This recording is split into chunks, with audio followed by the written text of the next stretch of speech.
오늘 함께 읽은 부자와 거지 나사로 이야기는 이 땅에서의 삶과 또 죽음 이후의 삶, 그리고 이 둘 사이에 존재하는 영원한 진리에 관한 주님의 말씀이자 또 우리의 인생의 방향을 완전히 바꾸어 놓을 수 있는 복음의 핵심이 담긴 말씀이라 할 수 있습니다. 예수님께서는 이 비유를 통해 오늘 우리에게 물으십니다. 너희는 지금 너희가 어디를 향해 가고 있는지 아느냐? 우리 모두는 인생이라는 길을 걷고 있습니다. 달리 표현하면 시간이라는 열차를 타고 목적지를 향해 달려가고 있는 것입니다. 이 시간이라는 열차는 중간에 절대 멈추지 않습니다. 세상 그 누구도 시간 열차의 브레이크를 잡을 수 없습니다. 어린 시절이 지나고 청년의 시간이 흘러가고 어느덧 중년 그리고 노년이 찾아옵니다. 그리고 마침내 모두가 반드시 도착하게 되는 죽음이라는 정거장에 딱 한 번 멈추게 됩니다. 대부분의 사람들은 이 죽음이라는 정거장을 시간 열차의 종착지라고 생각합니다. 즉 우리의 인생이 죽음이라는 정거장에서 끝난다고 믿는 것입니다. 그래서 인생 열차가 죽음이라는 종착역에 도착하기 전에 살아있을 때 마음껏 먹고 마시고 즐기고 누리며 사는 것, 이것이 인생의 행복이고 성공이라고 생각합니다. 그러나 성경은 분명히 말씀합니다. 죽음은 종착역이 아니고 환승역이라고 말입니다. 세상 모든 사람은 죽음이라는 환승역에서 또 다른 열차로 갈아타게 되는데 우리가 갈아타는 열차는 두 가지 중에 하나입니다. 하나는 천국행 열차이고 다른 하나는 지옥행 열차입니다. 이것은 모든 인간에게 정해진 인간의 인생 법칙이고 진리입니다. 최근 수차례 말씀드린 것처럼 이것은 영원히 변치 않는 진리이기 때문에 사람들의 합의나 동의를 전혀 필요치 않습니다. 세상 모든 사람들이 이 사실에 대해 죽음 이후에 천국과 지옥이 있다는 사실에 동의하지 않고 인정하지 않는다고 해도 죽음은 인생의 종착역이 아니고 환승역이라는 이 진리는 변하지 않습니다. 오늘 본문에 등장하는 부자는 세상적인 모든 것을 가진 사람이었습니다. 예수님은 그를 이렇게 묘사합니다. 한 부자가 있어 자색 옷과 고운 베옷을 입고 날마다 호화롭게 즐기더라. 자색 옷은 당시 이 왕족이나 귀족들이 입는 비단옷이었고 고운 베옷은 이집트산 고운 그 아마포로 만든 오늘 이제 여름에 입는 그 린넨이라고 하는 조금 거칠지만 아주 시원한 고급스러운 원단으로 만든 옷을 지칭합니다. 오늘날로 치면 명품 옷과 값비싼 맞춤 옷을 매일 입는 것입니다. 그리고 그는 날마다 호화롭게 살았다고 기록합니다. 가끔이 아니라 날마다 호화롭게 살았습니다. 세상 사람들은 이러한 삶을 성공한 삶이라고 부릅니다. 그리고 이 비유의 또 다른 주인공인 나사로에 대해서는 이렇게 묘사합니다. 그런데 나사로라 이름하는 한 거지가 헌데투성이로 그의 대문 앞에 버려진 채 그 부자의 상에서 떨어지는 것으로 배불리고자 하며 심지어 개들이 와서 그 헌데를 핥더라.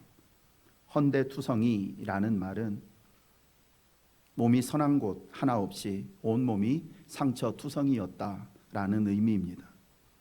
명품 옷을 입고 날마다 호화로운 잔치를 벌이며 사는 부자와 그 부자의 상에서 떨어지는 부스러기를 먹으며 짐승보다 못한 삶을 살고 있는 병든 거지. 이 땅에서 그들의 삶은 하늘과 땅 차이만큼 컸습니다. 부자는 매일 새 옷을 입고 온몸에 향수를 뿌리고 진수성찬을 먹으며 수많은 사람들에 둘러싸여 자기가 하고 싶은 것 무엇이든지 마음껏 자유롭게 하며 살았습니다. 하지만 나사로는 하루하루가 생존의 연속이었습니다. 누군가에 의해서 부잣집 앞에 던져진 채 자신의 힘으로는 아무것도 할 수 없는 완전히 무너진 삶을 살고 있었습니다. 상처투성이의 몸에서는 악취가 나고 고름이 흘러서 개들이 그 고름을 핥았습니다. 한쪽은 세상에서 누릴 수 있는 최고의 것들을 누리며 살고 다른 한쪽은 세상에서 경험할 수 있는 가장 비참한 일들을 경험하며 살았습니다. 사람들은 부자를 부러워하며 그의 삶을 축복받은 삶이라고 여겼고, 거지의 삶을 천하게 여기며 저주받은 삶이라고 불렀을 것입니다.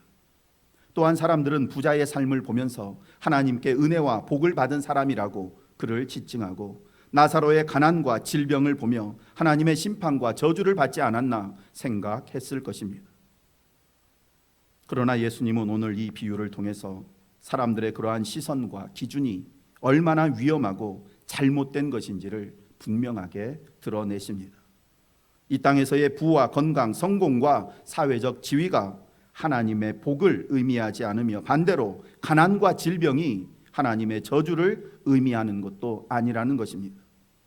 세상 사람들은 누군가의 옷차림이나 재산, 그의 학력, 직업, 사회적인 영향력을 가지고 저 사람의 성공과 실패를 판단합니다.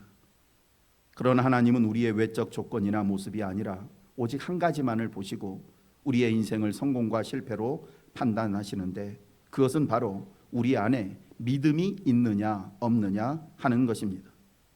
오늘 비유 말씀 속에 부자와 나사로의 믿음에 대해서는 아무런 언급이 없지만, 다음과 같은 사실을 통해서 부자에게는 믿음이 없었고 나사로에게는 믿음이 있었다라는 사실을 충분히 유추해 볼 수 있습니다.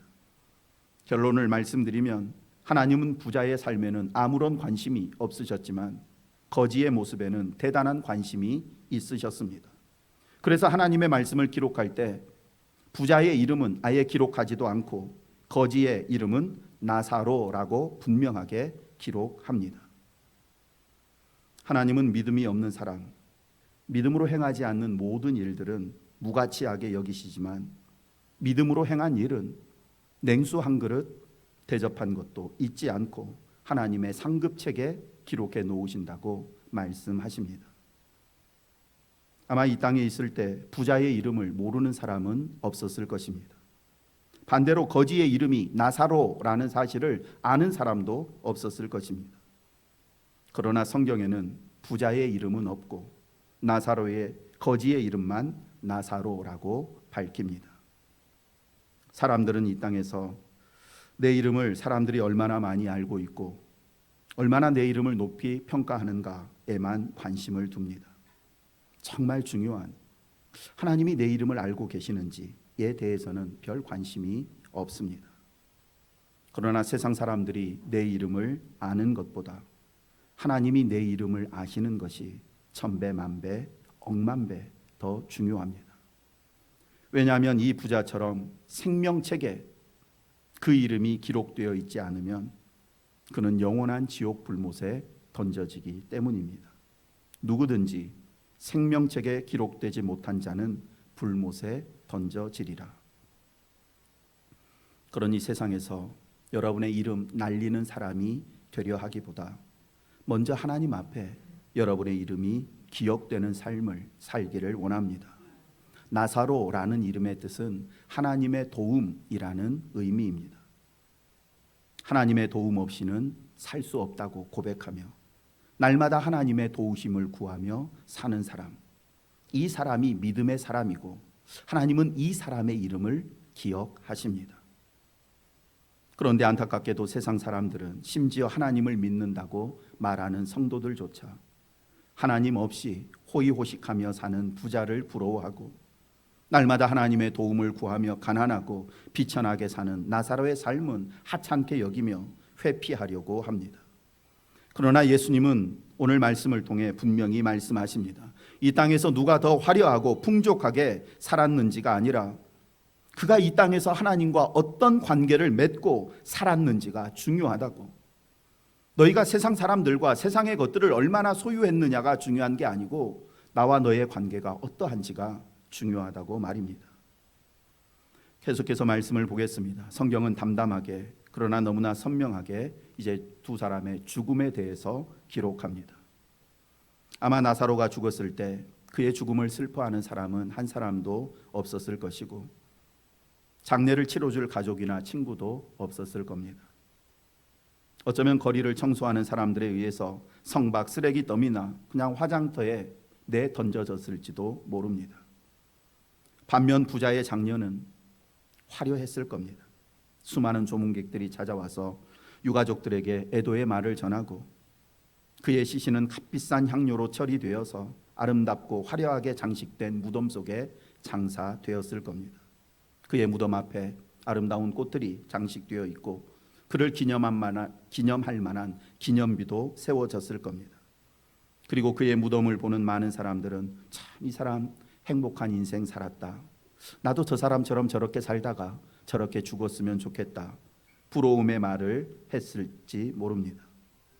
정말 죽음으로 인해서 모든 것이 끝난다면 부자의 삶과 죽음을 부러워하는 사람들의 태도가 지혜롭고 현명한 태도일 수 있습니다.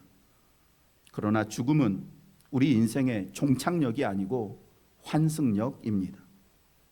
성경은 죽음이라는 정거장에 도착한 두 사람의 이후의 삶에 대해서 이제 계속 이야기합니다. 이에 그 거지가 죽어 천사들에게 받들여 아브라함의 품에 들어가고 부자도 죽어 장사되매 그가 음부에서 고통 중에 눈을 들어 멀리 아브라함과 그의 품에 있는 나사로를 보고, 우리는 여기서 놀라운 장면을 목격하게 됩니다. 세상에서 너무나 초라하고 비천하게 아무에게도 주목받지 못했던 나사로의 죽음이 천국에서는 가장 복되고 영광스러운 죽음으로 여겨졌습니다. 그래서 그가 이 땅에서 숨을 거두는 순간, 죽음이라는 정거장에 도착하는 순간 천사들이 나와서 그를 영접하고 천국으로 데려갔습니다. 세상 사람들에게는 버려진 존재였을지 모르지만 하나님 눈에는 너무나 귀하고 소중한 자녀였던 것입니다. 나사로는 하나님 아버지의 품에 안겨 이 땅에서 그가 겪은 모든 고통과 눈물 위로받고 참되고 영원한 평안을 누리게 되었습니다. 반면 부자의 죽음은 정반대였습니다. 그가 세상을 떠날 때 수많은 조문객들이 장례식장을 가득 메우고 화려한 조화와 장엄한 조가가 장례식장을 울려 퍼지게 했습니다. 그러나 죽음이라는 환승역에 도착했을 때 지옥행 열차만이 그를 기다리고 있었습니다. 그가 생전에 누렸던 모든 영광, 재물, 즐거움, 명예, 죽음과 함께 다 사라지고 끝없는 고통과 꺼지지 않는 지옥불이 그를 맞이했습니다. 이 비유는 우리에게 너무나 중요한 사실을 가르쳐 줍니다. 죽음 이후의 길은 죽기 전에 이미 결정된다는 사실입니다. 우리는 매일 수많은 선택을 하며 살아갑니다. 아침에 눈을 뜨면서 오늘 어떤 옷을 입고 나아갈까? 무엇을 먹을까? 누구를 만나서 어떤 대화를 나누며 어떤 행동을 할까? 그리고 인생의 중요한 순간들마다 어떤 직업을 가질지, 누구와 결혼할지, 자녀들은 어떻게 양육하고 내가 어디에서 살지 결정합니다.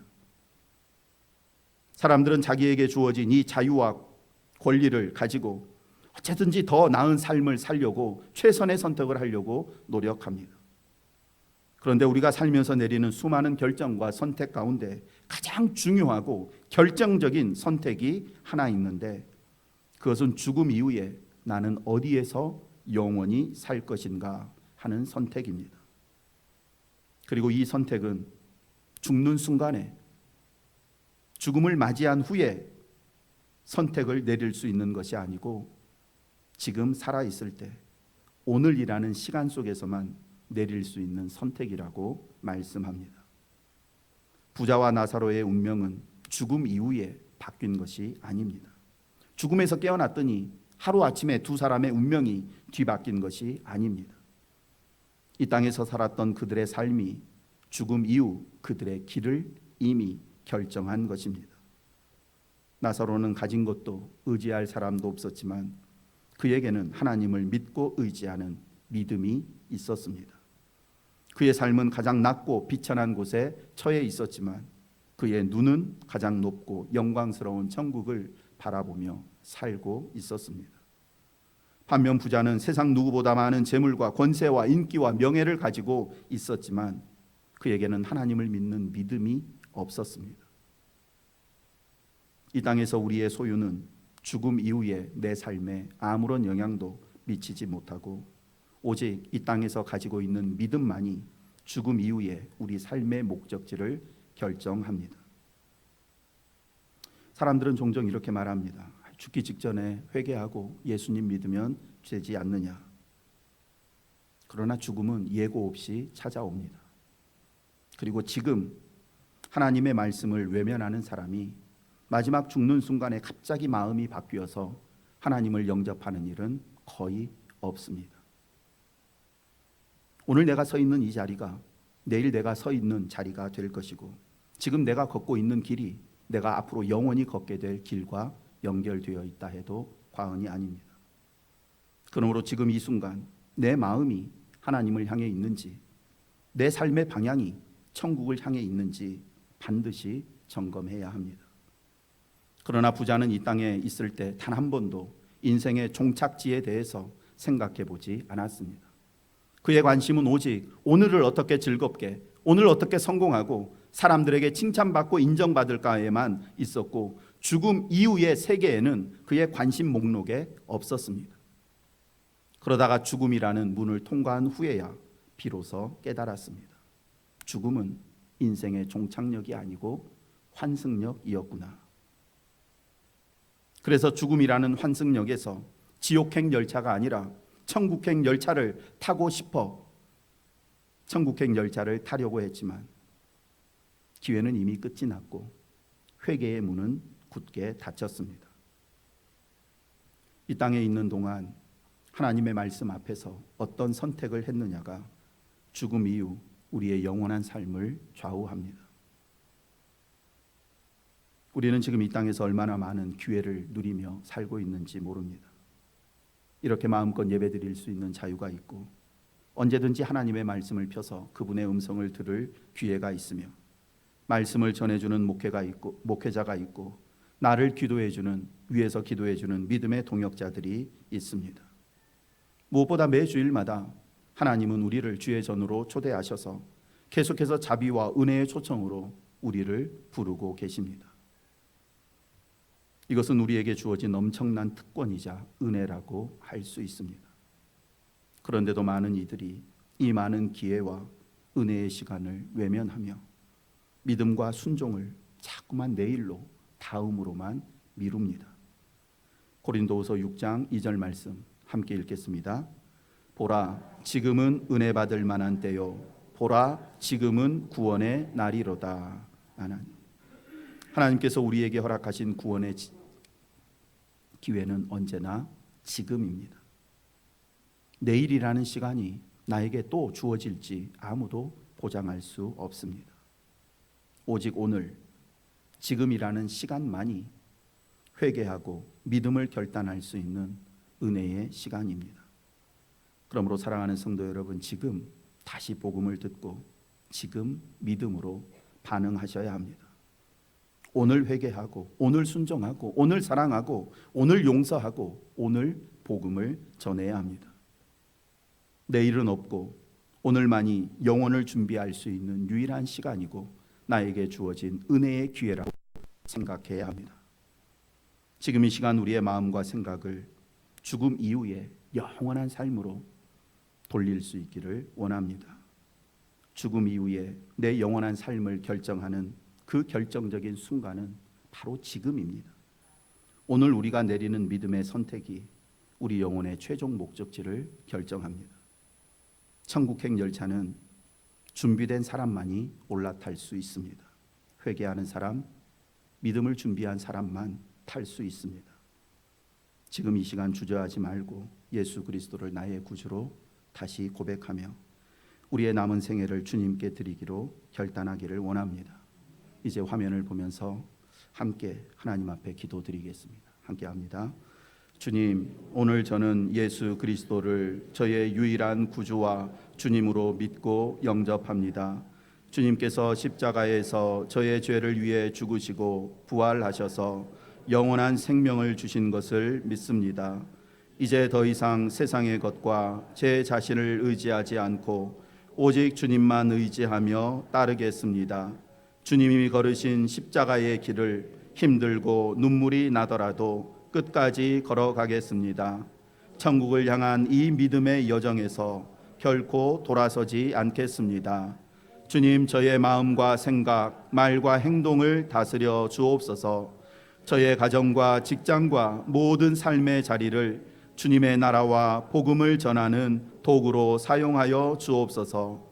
저를 붙드시고 인도하여 주옵소서. 넘어질 때 일으켜 주시고 두려울 때 믿음의 용기를 더하시며 유혹과 시험 속에서 끝까지 주님을 바라보게 하옵소서.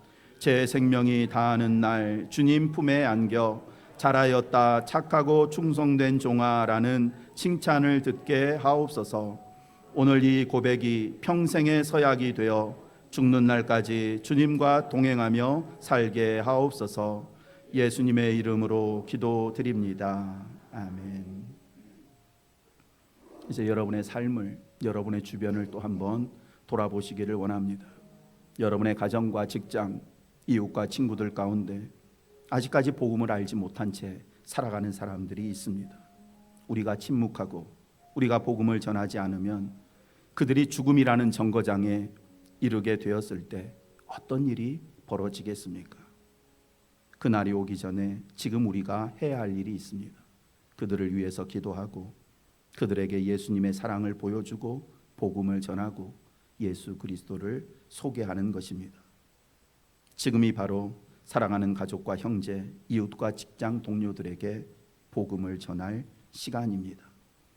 우리에게 주어진 오늘이라는 이 귀한 은혜의 시간을 결코 헛되이 보내지 않기를 원합니다. 이제 이 비유의 마지막 장면을 보겠습니다. 부자는 지옥의 고통 속에서 마지막으로 한 가지 간절한 호소를 합니다. 제발 나사로를 내 가족들에게 보내서 죽음 이후에 또 다른 세계가 있다는 사실을 전하게 해달라고.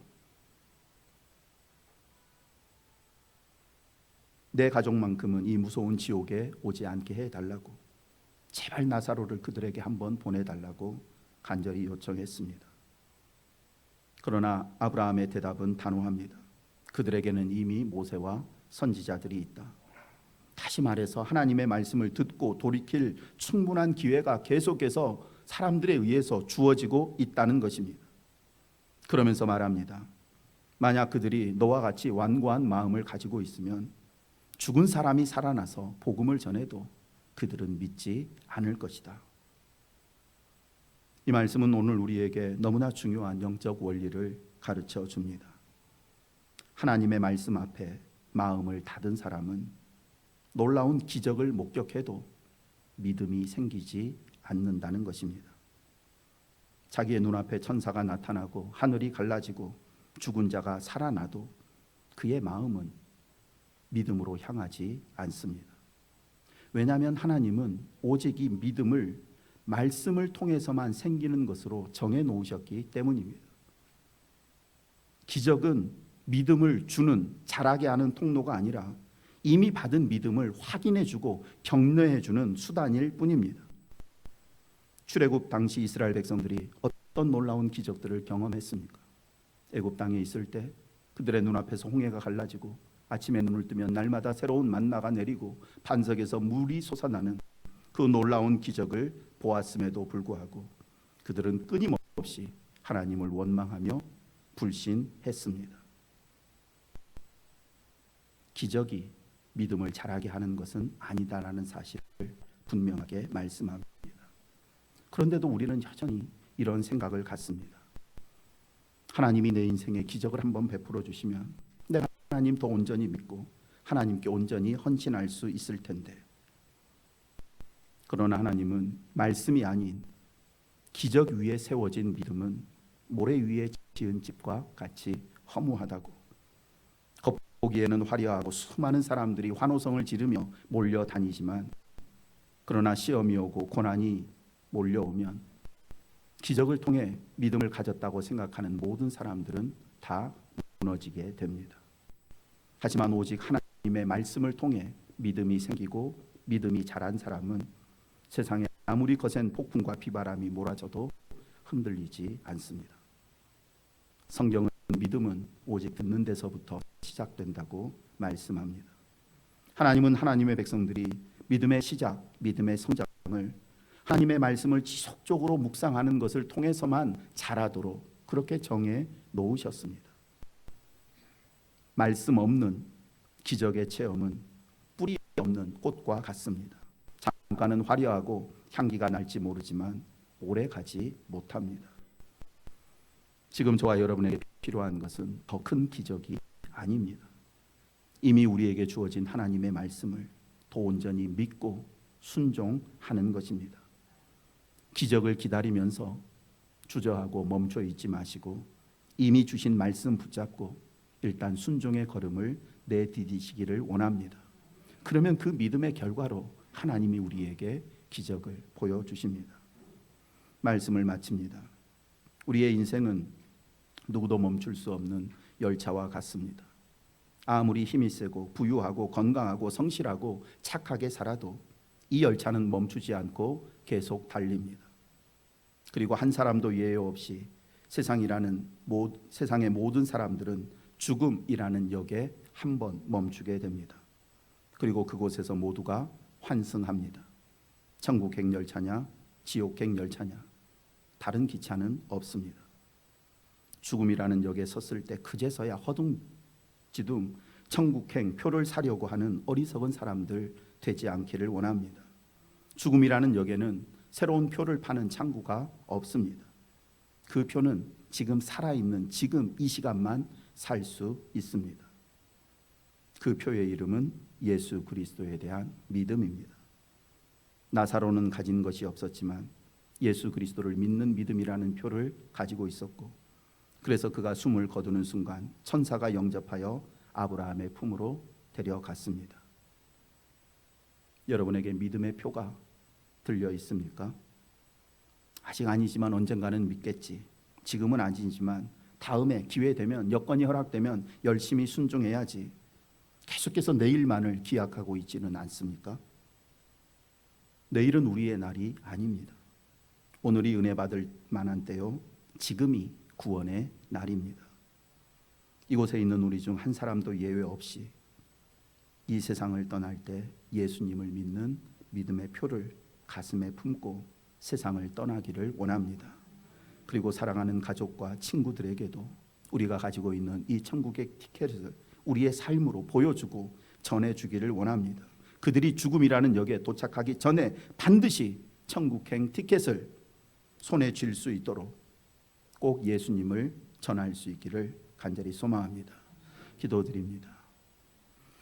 오늘 주님의 말씀 앞에 서서 저희의 인생이 어디를 향해 가고 있는지, 죽음 이후에 어떤 열차를 탈 것인지 깊이 되돌아보게 하시니 감사합니다. 부자처럼 세상에서 풍요롭게 살면서도 정적 영원한 표를 준비하지 못한 어리석은 자가 되지 않게 하옵소서. 나사로처럼 가진 것은 없어도 오직 하나님의 도움과 은혜를 구하는 믿음의 사람으로 살게 하여 주옵소서. 성령 하나님, 지금 이 시간 저희의 마음의 문을 여시고 예수 그리스도를 나의 구주와 주님으로 온전히 영접하게 하옵소서. 세상의 것들에 마음 빼앗기지 않고 천국을 향한 믿음의 표를 꼭 붙들게 하여 주옵소서. 아직까지 복음을 모른 채 죽음의 역을 향해 달려가고 있는 저희들의 사랑하는 가족과 이웃과 친구들이 죽음 이후에 멸망의 열차를 타지 않도록 지금 살아있는 동안 입을 열어 그들에게 복음을 전하게 하시고 그들을 예수님께로 인도할 수 있도록 은혜를 베풀어 주옵소서. 예수님의 이름으로 기도드립니다. 아멘.